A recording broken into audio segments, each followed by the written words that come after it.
BC రిజర్వేషన్లపై high court stay ఇవ్వడాన్ని నిరసిస్తూ అన్ని BC సంఘాలతో కలిసి ఈ నెల 14న రాష్ట్ర బంద్ నిర్వహిస్తున్నట్లు బీసీ నేత ఎంపీ ఆర్ కృష్ణయ్య ప్రకటించారు. ఈ బంద్కు సీఎం రేవంత్తో పాటు అన్ని రాజకీయ పార్టీలు మద్దతు ఇవ్వాలని కోరారు. జాగృతి అంటేనే పోరాటాల జెండా, విప్లవాల జెండా అని తెలంగాణ జాగృతి అధ్యక్షురాలు కల్వకుంట్ల కవిత అన్నారు. బంజారాహిల్స్లోని జాగృతి కార్యాలయంలో ప్రముఖ బీసీ నాయకుడు రామ్ గోటి సహా సుమారు 350 మంది జాగృతిలో చేరారు. ఆమె మాట్లాడుతూ జాగృతిలో చేరడం అంటే బతుకమ్మ ఆడినట్లు అందంగా ఉంటుందని, అదే విధంగా పోరాటం కూడా చేయాల్సి ఉంటుందన్నారు. స్థానిక సంస్థల్లో బీసీలకు 42% రిజర్వేషన్లను కల్పిస్తూ రాష్ట్ర ప్రభుత్వం తీసుకొచ్చిన జీవో 9పై హైకోర్టు స్టే విధించిన సంగతి తెలిసిందే.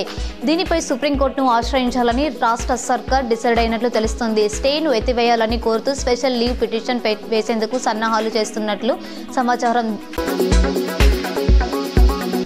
నిన్న తగ్గిన బంగారం ధరలు ఇవాళ మళ్లీ పెరిగాయి. 24 క్యారెట్ల 10 గ్రాముల గోల్డ్ ధర ₹550 పెరిగి ₹1,24,260కి చేరింది. 22 క్యారెట్ల 10 గ్రాముల పసిడి రేటు ₹500 పెరిగి ₹1,13,900 పలుకుతోంది. మరోవైపు కేజీ వెండి ధర ఏకంగా ₹3,000 పెరిగి ప్రస్తుతం కిలో సిల్వర్ రేటు ₹1,87,000 ఉంది. ఎగువ నుంచి వరద ఇన్ఫ్లో తగ్గడంతో అధికారులు శ్రీరామ్ సాగర్ ప్రాజెక్టు వరద గేట్లు శనివారం తెల్లవారుజామున మూసివేశారు. ప్రస్తుతం ప్రాజెక్టుకు శనివారం ఉదయం 8 గంటలకు 10,000 క్యూసెక్ల నీరు వస్తుండగా దిగువకు 9,790 క్యూసెక్ల నీటిని వదులుతున్నారు. ప్రాజెక్టులో 80.53 టీఎంసీల నీటిని నిల్వ ఉన్నట్లు అధికారులు వెల్లడించారు.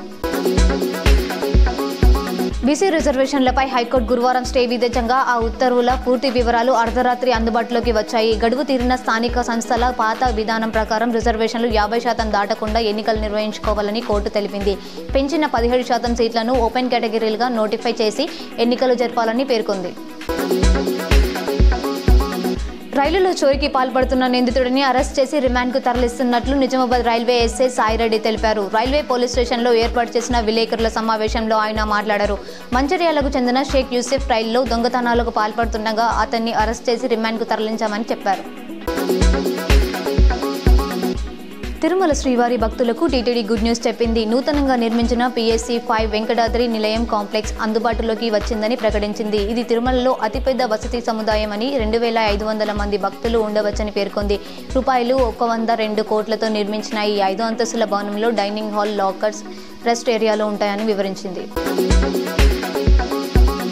నగరంలోని దేవి రోడ్లో 1 వేను నిరసిస్తూ స్థానిక వ్యాపారులు దుకాణాలను మూసివేసి నిరసన తెలిపారు. బోధన్పట్నంలోని ఇందూర్ హైస్కూల్ ఆధ్వర్యంలో ప్లాస్టిక్ వస్తువులను నిషేధిద్దాం, పర్యావరణాన్ని కాపాడుదాం అంటూ అవగాహన కార్యక్రమం నిర్వహించారు.